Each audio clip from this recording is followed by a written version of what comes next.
Who won in court, but lost in the court of public opinion? It started with a backpack and a man doing his job. Richard Jewell was a security guard at Centennial Olympic Park during the 1996 Summer Olympics in Atlanta. He wasn't law enforcement, wasn't famous, just a guy working the night shift with a badge and a radio, keeping an eye on the crowds. When he spotted the unattended bag under a bench near the sound tower, he didn't ignore it. He alerted the Georgia Bureau of Investigation, helped start an evacuation, and tried to move people as far away as possible before the bomb went off. One person was killed directly by the blast, another by the chaos afterward, but dozens more would have died if he hadn't acted when he did. For about a day, he was a hero. Then everything changed. The FBI, using a criminal profile approach that was standard at the time, thought Jewell fit the mold of a lone bomber. The theory: he planted the bomb so he could discover it and be celebrated. They didn't charge him, they didn't arrest him, but they leaked just enough for the media to catch wind. Once his name hit the news, it was over. They camped outside his apartment. They followed his mother. They replayed old interviews and dissected every awkward pause, every nervous twitch.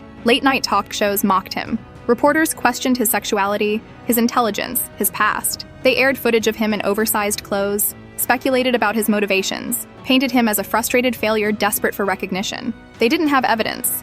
They didn't care. He was a good story, and the machine had already started rolling. He wasn't just under suspicion. He was guilty in the eyes of the public, guilty because the cameras said so. Jewell tried to stay quiet. His lawyer gave statements. The FBI searched his apartment. They took his belongings. They combed through his life while the press speculated endlessly. 3 months later, the FBI quietly cleared him. No charges, no formal apology, no press conference. They just stopped calling. By then, the damage was already done. Jewell was out of work, struggling to rebuild his life, his mother traumatized by the relentless circus that had taken over their lives. People still whispered about him, still believed the rumors. He was the name they remembered from the headlines, not the footnote saying he didn't do it. Eventually, they found the real bomber, Eric Rudolph, years later. He confessed to the Olympic Park bombing, among others. A different face, a different name, but by then, Richard Jewell's name was already cemented in pop culture history, for all the wrong reasons. Jewell sued several media outlets for libel and settled out of court with some of them.